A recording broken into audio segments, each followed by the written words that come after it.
बिस्मिल्लाहिर्रहमानिर्रहीम। स्टूडेंट्स, अस्सलाम वालेकुम रहमतुल्लाहि व बरकातुहू।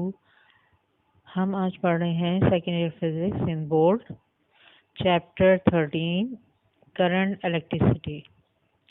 आज इसका लेक्चर नंबर 2 और इसमें हम करेंगे पास्ट पेपर्स के न्यूमेरिकल्स 2004 से लेके 2008 तक।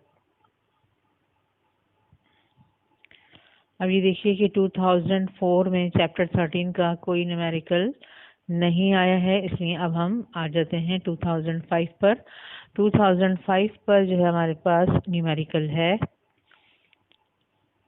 2 resistances of 10 ohm and 50 ohm are connected in series with a 6 volt battery. Calculate the charge drawn from the battery per minute and the power dissipated in 10 ohm resistance.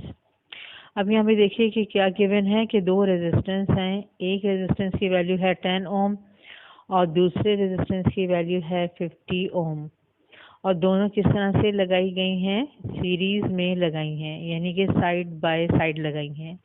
और जब भी दो resistance series में होती हैं उनमें क्या होता है कि वोल्टेज डिवाइड होता है और करंट सेम होता है, यानी इन दोनों रेजिस्टेंस में करंट सेम होगा। इसके साथ एक 6 वोल्ट की बैटरी लगाई है। ठीक है, कैलकुलेट हमें क्या करना है?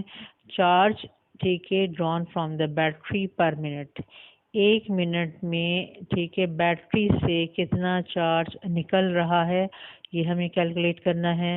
And the power dissipated in 10 ohm resistance, ठीक है, 10 ओम रेजिस्टेंस में पावर कितनी डिसिपेट हो रही है। अब ये देखिए हमारे पास सर्किट जो है इस तरह से है।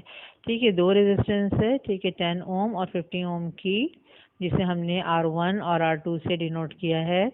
ये सीरीज में लगी हैं, इसके साथ एक बैटरी लगी है, ठीक है, आपके पास 6 वोल्ट की। ठीक है, इसके वोल्टेज को हमने V से डिनोट किया है। ये यहाँ पे क्या होता है, देखिए जब आप इस तरह से, ठीक है, सर्किट हमारा कंप्लीट हो जाता है तो क्या होता है कि करंट फ्लो करता है सर्किट में।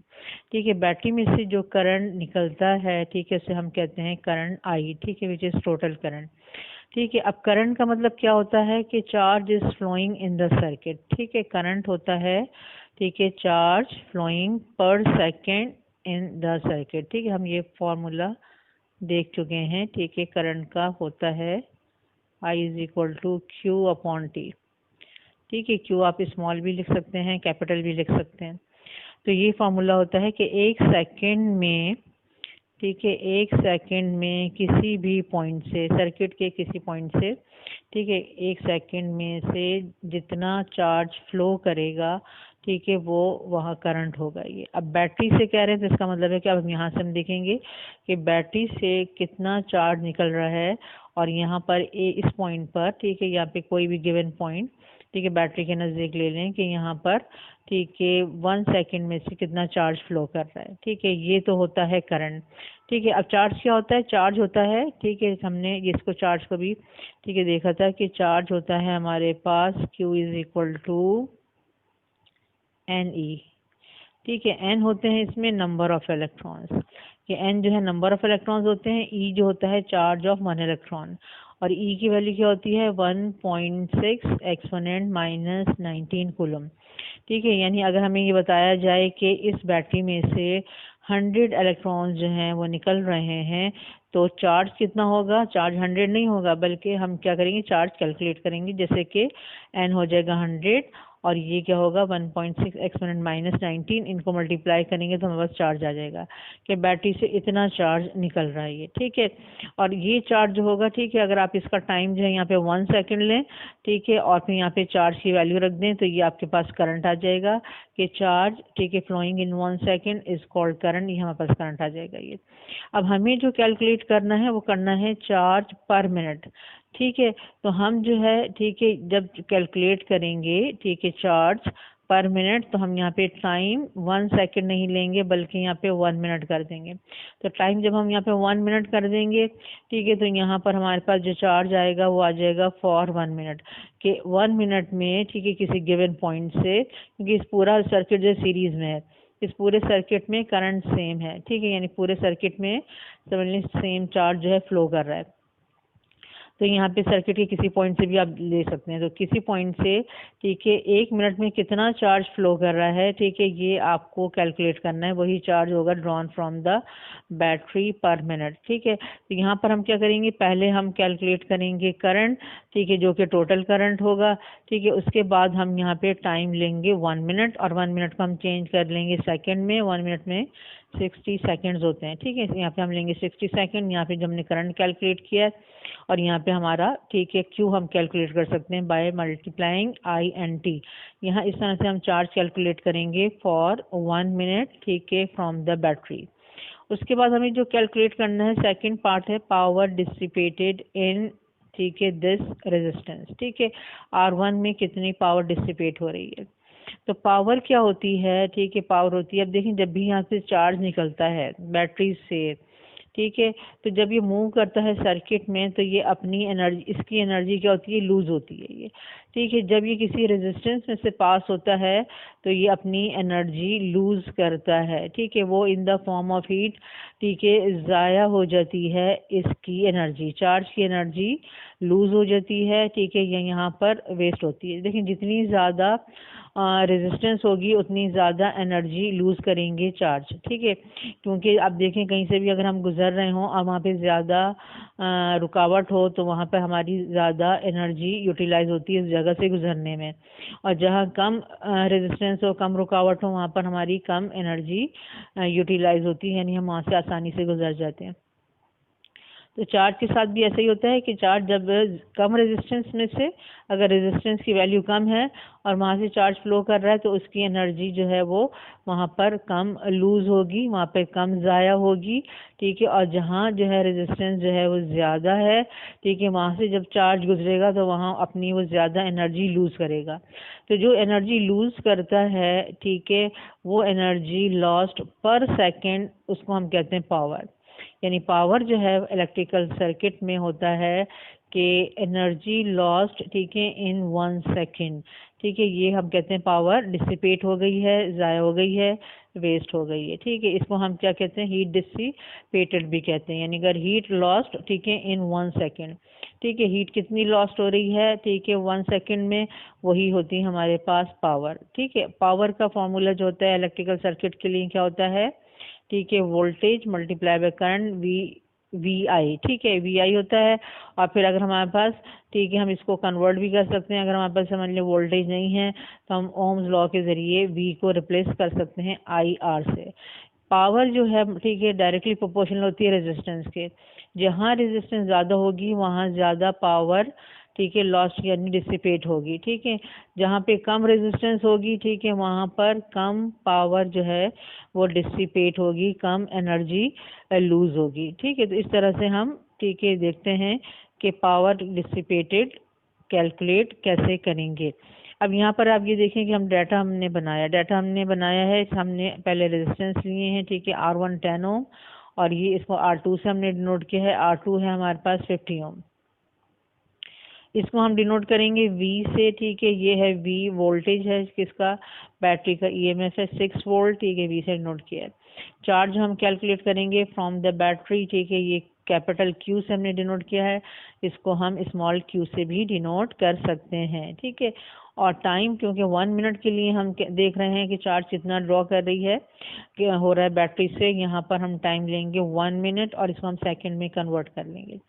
पावर, ठीक है, डिसिपेटेड इन 10 ओम रेजिस्टेंस, ठीक है, 10 ओम रेजिस्टेंस का पावर कैलकुलेट करना है, क्योंकि 10 ओम में अलग पावर डिसिपेट होगी और 50 ओम में अलग होगी, ठीक है। 10 ओम जो है यहाँ पे कम जो है पावर डिसिपेट होगी, यानी कम एनर्जी चार्ज अपना लूज करेगा, और 50 ओम में यहाँ पे अपनी, ठीक है, ज़्यादा एनर्जी जो है लूज करेंगे चार्जेस, हमें इसमें कैलकुलेट करनी है, ठीक है। तो हम ये वाली रेजिस्टेंस की वैल्यू यूज़ करेंगे, ठीक है, फॉर पावर डिसिपेशन, और पावर के लिए हम फॉर्मूला यूज़ करेंगे कैपिटल P, ठीक है, इससे हम डिनोट करेंगे, ठीक है। ये डाटा बन गया, V is equal to 6 volt, time 1 minute is equal to 60 second, Q charge drawn from the battery, ठीक है, power dissipated in 10 ohm resistor, ठीक, ये हमें, और ये सर्किट है ये। अब होता क्या है कि जब भी हम कोई सर्किट सॉल्व करते हैं, हमें करंट कैलकुलेट करना है, हमें कहीं किसी रेजिस्टेंस का करंट या वोल्टेज कैलकुलेट करना है, उसके लिए कोई भी सर्किट जो है उसमें सबसे पहला काम आपको यही करना होता है कि आप उस सर्किट का इक्विवेलेंट रेजिस्टेंस कैलकुलेट करें। उसके बाद आप इसका टोटल करंट कैलकुलेट करें, ठीक है, और फिर बैकवर्ड मूव करें और फिर जो रिक्वायर्ड हो, ठीक है, वहाँ तक आ जाएं और वहाँ पर जो भी आपको कैलकुलेट करना है करंट वोल्टेज कैलकुलेट कर लें। तो यहाँ पर भी हम, ठीक है, पहले इक्विवेलेंट रेजिस्टेंस कैलकुलेट कर लेंगे। ठीक है, कोई भी आपके पास सर्किट सॉल्व करने का शॉर्टकट नहीं होता है कि आपने डायरेक्ट जो है, ठीक है, वैल्यूज उठाई और उसका, ठीक है, चार्ज या वोल्टेज या करंट जो है आपने कैलकुलेट कर लिया। ठीक है, इस तरह शॉर्टकट नहीं होता। तो आपने पहले क्या करना है, इनका इक्विवेलेंट कैलकुलेट करना है। हम ये देख रहे हैं कि सिर्फ 2 रेजिस्टेंस लगी हैं और वो दोनों सीरीज में हैं। यहाँ पे हम सीरीज का फॉर्मूला अप्लाई करके, ठीक है, इसका इक्विवेलेंट रेजिस्टेंस कैलकुलेट करेंगे और फिर हम करंट कैलकुलेट करेंगे। तो ये हमारे पास इक्विवेलेंट रेजिस्टेंस का फॉर्मूला है R is equal to R1 plus R2। ठीक है, दोनों को ऐड कर लिया, 10 प्लस 50, ठीक है, 60 ओम। ठीक है, ये आ गई हमारे पास इक्विवेलेंट रेजिस्टेंस। इक्विवेलेंट रेजिस्टेंस का मतलब है कि आपका सर्किट जो है अब किस तरह से हो गया है, आपका सर्किट जो है इस तरह से, ठीक है, ये आपके पास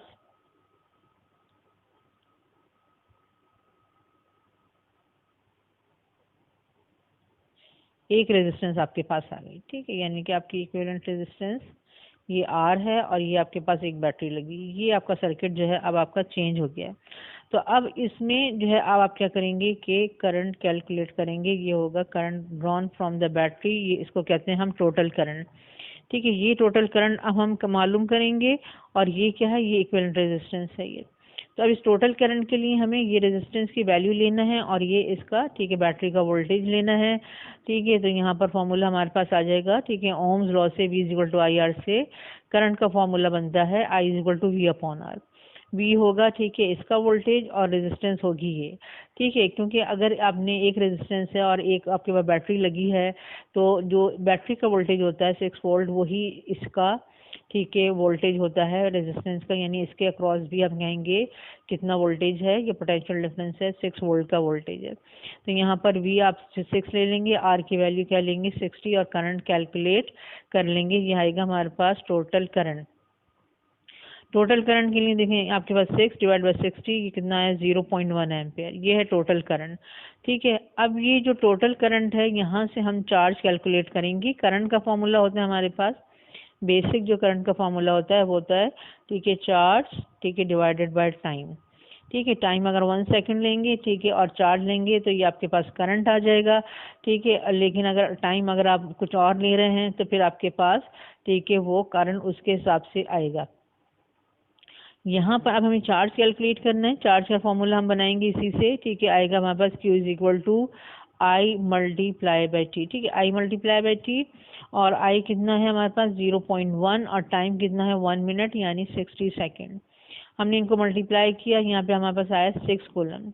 यानी चार्ज फ्लो कर रहा है हमारे पास सर्किट में 1 मिनट में किसी भी गिवन पॉइंट से कितना चार्ज फ्लो कर रहा है, 6 कूलम चार्ज फ्लो कर रहा है। ठीक है, अब 6 कूलम चार्ज जो है, ठीक है, ये हम इसको करंट नहीं कह सकते क्योंकि ये चार्ज है फॉर 1 मिनट।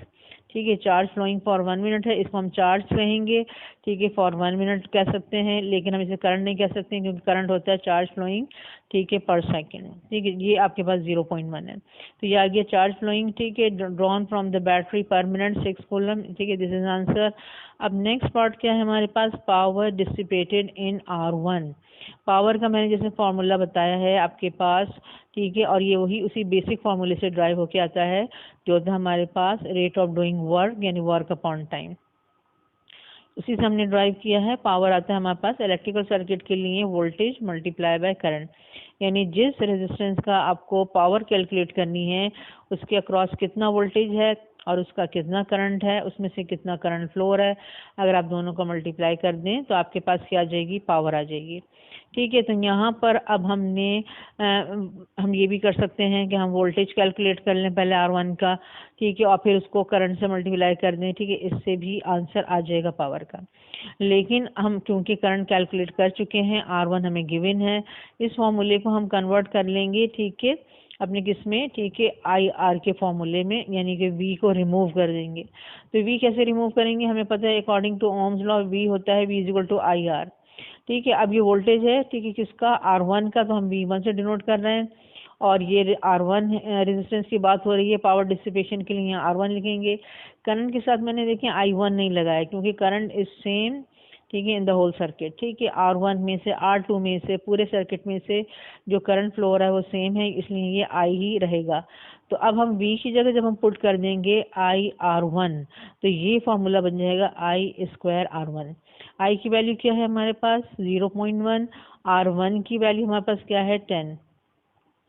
यहाँ पे देखें, पहले आप 0.1 का स्क्वायर लेंगे, फिर आप 10 से मल्टीप्लाई करेंगे, यहाँ पे आएगा आंसर 0.1। ठीक है, और इसका यूनिट क्या होता है, वॉट। ठीक है, तो पावर जो डिसिपेट हो रही है, ठीक है, यानी एनर्जी जो यूटिलाइज हो रही है, ठीक है, किसकी, चार्जेस की। ठीक है, when they are flowing, when they are passing, ठीक है, फ्रॉम R1, ठीक है, जब R1 में से गुजर रहे हैं चार्जेस, उनकी कितनी एनर्जी यूज हो रही है 1 सेकेंड में। ठीक है, ये है 0.1। ठीक है, 0.1 what is the power dissipated. ठीक है, ये आंसर हमने कैलकुलेट कर लिए। नेक्स्ट अब देखें 2006 में क्या न्यूमेरिकल आया। इस टाइप का न्यूमेरिकल हम पहले कर चुके हैं, लेकिन हम दोबारा करेंगे ताकि मेथड जो है आपको और ज़्यादा क्लियर हो जाए। ठीक है, और ये न्यूमेरिकल जो है आप देखें कि पास पेपर्स में, एग्जाम में काफ़ी आता है, बार बार रिपीट होता है ये। तो ये देखिए न्यूमेरिकल है हमारे पास, a 50 ohm resistor is required from a copper wire 0.2 millimetre in diameter. What is the length of the wire needed. ठीक है, यहाँ पर एक आपके पास क्या है, वायर जो है वो कॉपर का है, ये मटेरियल आपको बताया गया है कि कॉपर का वायर है। और यहाँ पर कॉपर का जो वायर है, ठीक है, उसकी रेजिस्टेंस हमें कितनी बनानी है, 50 ओम की रेजिस्टेंस हमें बनानी है। ठीक है, उस कॉपर वायर का जो डायमीटर है वो है 0.2 मिलीमीटर। ठीक है, अब यानी कि जब डायमीटर मैंने आपको बताया था, जब भी कोई आपके पास रेजिस्टेंस का न्यूमेरिकल हो और उसमें डायमीटर या रेडियस गिवन हो, तो आप समझ लें कि वो वायर जो है, वो चीज़ जो है वो क्या है, वो इस शेप की है, यानी वो सिलेंड्रिकल शेप की है। और सिलेंड्रिकल शेप का मतलब है कि उसका साइड व्यू जो है वो कैसा है, ये जो साइड फेस है ये सर्कुलर है। ठीक है, जब सर्कुलर है तो फिर आपको क्या दिया जाएगा, इसका डायमीटर या रेडियस दिया जाएगा। डायमीटर क्या होगा, यहाँ से लेके यहाँ तक का डिस्टेंस, ये है इसका डायमीटर 0.2 मिलीमीटर। हमारे पास जो फॉर्मूला होता है, ठीक है, एरिया का, उसमें रेडियस यूज होता है, तो हम डायमीटर से रेडियस कैलकुलेट कर लेते हैं। ठीक है, what is the length of the wire. ठीक है, आपको लेंथ जो है ये देखनी है कि कितनी लेंथ चाहिए, ठीक है, वायर की, ताकि 50 ओम का रेजिस्टेंस बन जाए कॉपर वायर का ये। ठीक है, और यहाँ पर जब आप एरिया जो यूज करेंगे, ठीक है, वो एरिया क्या होगा, इस साइड का जो ये फेस होता है, ठीक है, इस साइड फेस का एरिया। अब ये साइड फेस क्योंकि एक सर्कल शेप होती है, तो यहाँ पे हम एरिया का फॉर्मूला क्या यूज करते हैं, ठीक है, एरिया ऑफ द सर्कल का फॉर्मूला, यानी A is equal to pi R square. R is the radius of the circle, इसीलिए हम डायमीटर से रेडियस कैलकुलेट कर लेते हैं। ठीक है, एरिया क्या होगा, इस सर्कुलर फेस का एरिया होता है। ठीक है, एरिया ऑफ क्रॉस सेक्शन। यहाँ पे अब हम डाटा बना रहे हैं। ठीक है, आर जो है 50 ओम है, डायमीटर है 0.2 मिलीमीटर, और डायमीटर से हम कैलकुलेट करेंगे रेडियस। रेडियस होता है डायमीटर का हाफ, यानी रेडियस का फॉर्मूला होता है D/2। ठीक है, D की वैल्यू पहले मैंने पुट की 0.2 मिलीमीटर, 2 से डिवाइड किया, यह है 0.1 मिलीमीटर। अब मिलीमीटर स्टैंडर्ड यूनिट नहीं है, हमें मीटर में चेंज करना है। तो हम क्या करेंगे, ठीक है, जब इस तरह से मिली या किलो ये जो भी लिखा होता है, अगर आप उसको उसकी जगह उसकी पावर पुट कर दें तो वो कन्वर्ट हो जाता है। तो अगर हम मिली की जगह, ये मिली है और ये मीटर है, इस मिली की जगह मैंने इसकी पावर पुट कर दी, मिली होता है 10⁻³ और ये वाला जो है, ठीक है, ये मीटर है, ये मीटर यहाँ पे आ गया। इस तरह से ये कन्वर्ट हो गया मीटर में, यानी रेडियस आ गया आपके पास 0.1 एक्सपोनेंट -3। और इसको, ठीक है, अपनी आसानी के लिए हम इसी तरह से रहने देंगे, इसी तरह से हम कैलकुलेटर में फीड कर देंगे, हमें इसको साइंटिफिक नोटेशन में चेंज करने की ज़रूरत नहीं है। ठीक है, रेडियस आ गया, और यहाँ पे रेजिस्टिविटी ऑफ कॉपर दी हुई है 1.6 एक्सपोनेंट -8 ओम मीटर, ये आपको गिवन होती है। ठीक है, ये हमें याद करके जाने की ज़रूरत नहीं होती। न्यूमेरिकल्स में मैंने आपको पहले बताया था कि कांस्टेंट की वैल्यूज़ जो हैं वो गिवन होती हैं। ठीक है, रो गिवन है, resistivity of the copper wire और लेंथ ऑफ द वायर हमें कैलकुलेट करना है। तो वही बेसिक रेजिस्टेंस का फॉर्मूला हम यूज़ करेंगे। Resistance of the wire R is equal to rho L upon A। ठीक है, अब पहले हम लेंथ का फॉर्मूला बना लेंगे। लेंथ होगा, इसको देखिए मल्टीप्लाई करेंगे RA और ये नीचे चला जाएगा इधर क्रॉस मल्टीप्लिकेशन से डिनोमिनेटर में। तो लेंथ का फॉर्मूला हो जाएगा RA अपॉन रो। ठीक है, एरिया किसका है? ठीक है, साइड व्यू का है, क्रॉस सेक्शन का, तो वहाँ पर सर्कुलर फेस है, यहाँ पर एरिया हमारे पास आएगा सर्कल का, पाई आर स्क्वायर। आर हम कैलकुलेट कर चुके हैं, यहाँ पे हम सारी वैल्यूज पुट कर देंगे। ठीक है, आर है हमारे पास 50। ठीक है, और ये हमारे पास है पाई की वैल्यू, और ये हमारे पास है आर। आर का हमने क्या करना है? स्क्वायर करना है। इसको जो है बहुत से स्टूडेंट भूल जाते हैं स्क्वायरिंग करना, और बाज़ दफ़ा इसी वजह से न्यूमेरिकल रॉन्ग हो जाता है।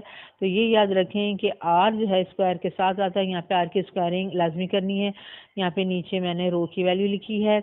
अब सबसे पहले आपने क्या करना है? ये वैल्यू कैलकुलेटर में लिख के पहले इसका स्क्वायर करना है। स्क्वायर जब आ जाएगा तो फिर इसको मल्टीप्लाई करना है इससे और इससे, फिर आंसर आ जाएगा, फिर उस आंसर को आपको डिवाइड करना है इससे। ठीक है, आंसर आएगा आपके पास 98.1875 मीटर। ठीक है, L इज इक्वल टू, ठीक है, 98 पॉइंट इतना, यानी कि लेंथ का आपको वायर चाहिए तो 50 ओम की रेजिस्टेंस मिल जाएगी हमें उस वायर से।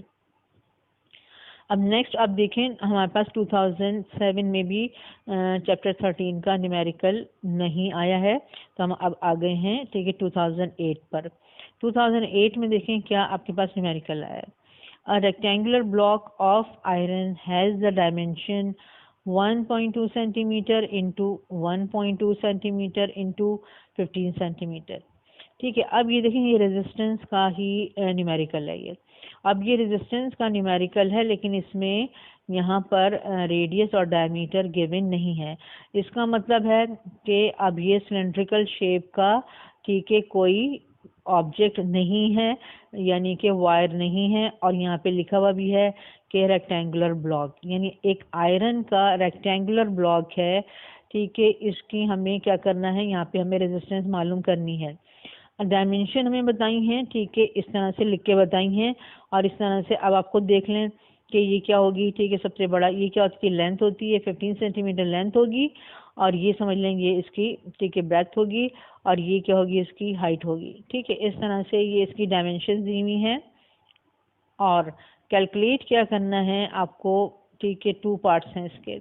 What is the resistance of the opposing square ends, और सेकंड पार्ट है what is the resistance between 2 rectangular faces and the resistivity of iron. ठीक है, कितनी है? At room temperature 9.6 exponent -8 ohm metre. ठीक है, करना क्या है अब हम ये देख लेते हैं सबसे पहले कि ये इस तरह का एक रेक्टेंगुलर ब्लॉक है, ये आयरन का है। ठीक है, और यहाँ पर लेंथ जो दी हुई है वो 15 सेंटीमीटर दी है। ठीक है, 15 सेंटीमीटर लेंथ दी है, यानी कि इसकी, ठीक है, यहाँ से लेके यहाँ तक, ठीक है, ये जो पूरी ये लेंथ है, ठीक है, ये 15 सेंटीमीटर है। ठीक है, 15 सेंटीमीटर लेंथ है, और इसकी जो ब्रेथ है 1.2 सेंटीमीटर है। ठीक है, यानी कि ये जो इसके पास है ये 1.2 सेंटीमीटर है। ठीक है, ये इसकी ब्रेथ हो गई। हाइट जो है, ठीक है, हाइट है इसकी ये, ठीक है, ये इसकी 1.2 सेंटीमीटर हाइट है। अब यहाँ पे अगर आप देखें कि, ठीक है, ये जो इसका ये साइड फेस है, ये जो जिसको मैंने रेड से, ठीक है, इसको मैंने शेडेड किया ये, तो ये इसका जो साइड फेस है इसकी लेंथ भी 1.2 सेंटीमीटर है, और इसकी ये हाइट भी 1.2 सेंटीमीटर है, दोनों सेम है। जब दोनों सेम है तो ये क्या शेप बन जाएगी? ये स्क्वायर बन जाएगी। तो ये स्क्वायर फेस हैं इस ब्लॉक के, ये जिसको ये कह रहे हैं स्क्वायर एंड्स। ठीक है, तो एक ये स्क्वायर फेस है, और इसका अपोजिट ये वाला भी क्या है? ये भी इसका एक स्क्वायर फेस है, यानी 2 स्क्वायर फेस हैं। ठीक है, तो आपको पहले पार्ट में जो रेजिस्टेंस कैलकुलेट करनी है वो करनी है व्हाट इज द रेजिस्टेंस, ठीक है, बिटवीन 2 स्क्वायर फेसेस। ठीक है, बिटवीन 2 स्क्वायर एंड्स, ठीक है, 2 स्क्वायर एंड की बीच में कितनी रेजिस्टेंस है हम ये कैलकुलेट करेंगे, ठीक है, ये होगा। और सेकंड पार्ट में आपको कैलकुलेट करना है what is the resistance between 2 rectangular faces. Rectangular face देखें क्या है, ठीक है, ये पूरा जो ये शेप बन रहा है,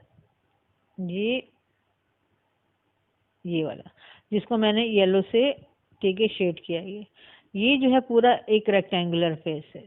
और इसके पीछे अगर आप ये देखें तो ये और ये ठीक है, ये भी पूरा क्या है, रेक्टेंगुलर फेस है। तो सेकंड पार्ट में इन 2 रेक्टेंगुलर फेसेस के, ठीक है, बिटवीन, ठीक है, हमें कैलकुलेट करनी है रेजिस्टेंस।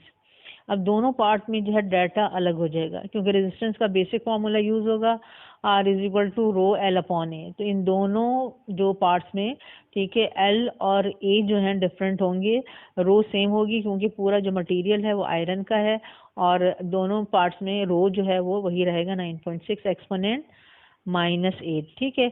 अब फर्स्ट पार्ट के लिए क्या होगा, जब आप कैलकुलेट करेंगे रेजिस्टेंस बिटवीन 2 स्क्वायर फेसेस, ठीक है, उसके लिए लेंथ जो होगी वो ये होगी, ठीक है, लेंथ होगी ये आपकी 15 सेंटीमीटर, ये होगा एल, ठीक है। और एरिया जो होगा जिसको कहते हैं एरिया ऑफ साइड फेस या एरिया ऑफ क्रॉस सेक्शन, ठीक है, ये होगा उसका साइड फेस जो कि स्क्वायर है, ठीक है। अब एरिया ऑफ साइड फेस, ठीक है, एरिया ऑफ क्रॉस सेक्शन जो है आप इसका मालूम करेंगे।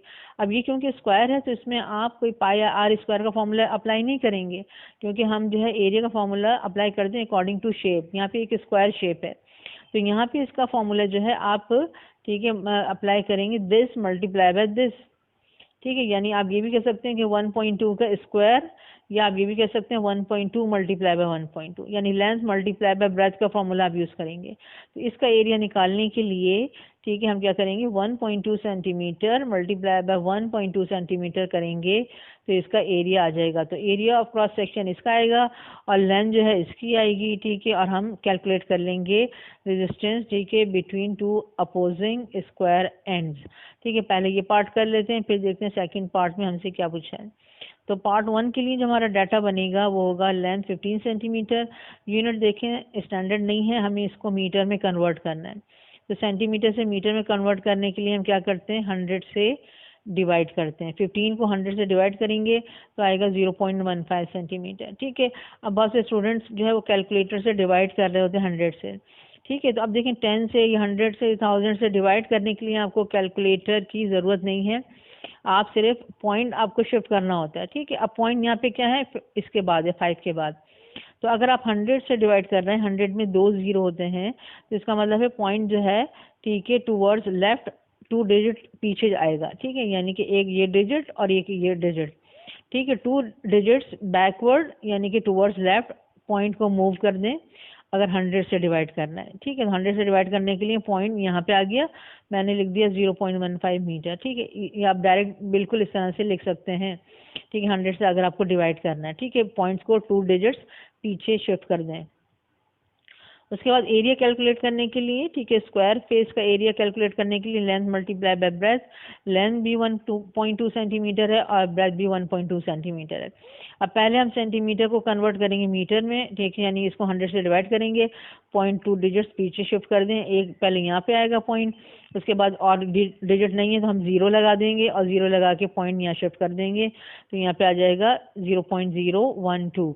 इस तरह इसको भी 100 से डिवाइड करेंगे तो आएगा 0.012, ठीक है। अब ये दोनों मीटर में कन्वर्ट हो गए, ठीक है, हमने इनको मल्टीप्लाई किया, ठीक है, ये आंसर आया और आंसर आया हमारे पास 1.44 एक्सपोनेंट -4, ठीक है। और ये एरिया किस में होगा, अब ये मीटर स्क्वायर में, क्योंकि ये भी मीटर में ये भी मीटर में, मीटर मल्टीप्लाई बाय मीटर, ठीक है, मीटर स्क्वायर, ठीक है। ये मीटर स्क्वायर में एरिया हमने निकाल लिया है और आगे अब हम रेजिस्टेंस कैलकुलेट करेंगे। रो की वैल्यू गिवन थी 9.6 एक्सपोनेंट -8 ओम मीटर और रेजिस्टेंस, अब ये फर्स्ट पार्ट किया आपका रेजिस्टेंस है R1 से हम डिनोट कर रहे हैं, ठीक है। R1 हम कैलकुलेट करेंगे, ठीक है, रेजिस्टेंस बिटवीन स्क्वायर एंड्स, ठीक है, R1 is equal to rho L upon A, ठीक है। यहाँ मैंने सिंपली एल और ए लिख दिया क्योंकि हम बिल्कुल सेपरेटली, ठीक है, पार्ट 1 का डाटा और सॉल्यूशन कर रहे हैं।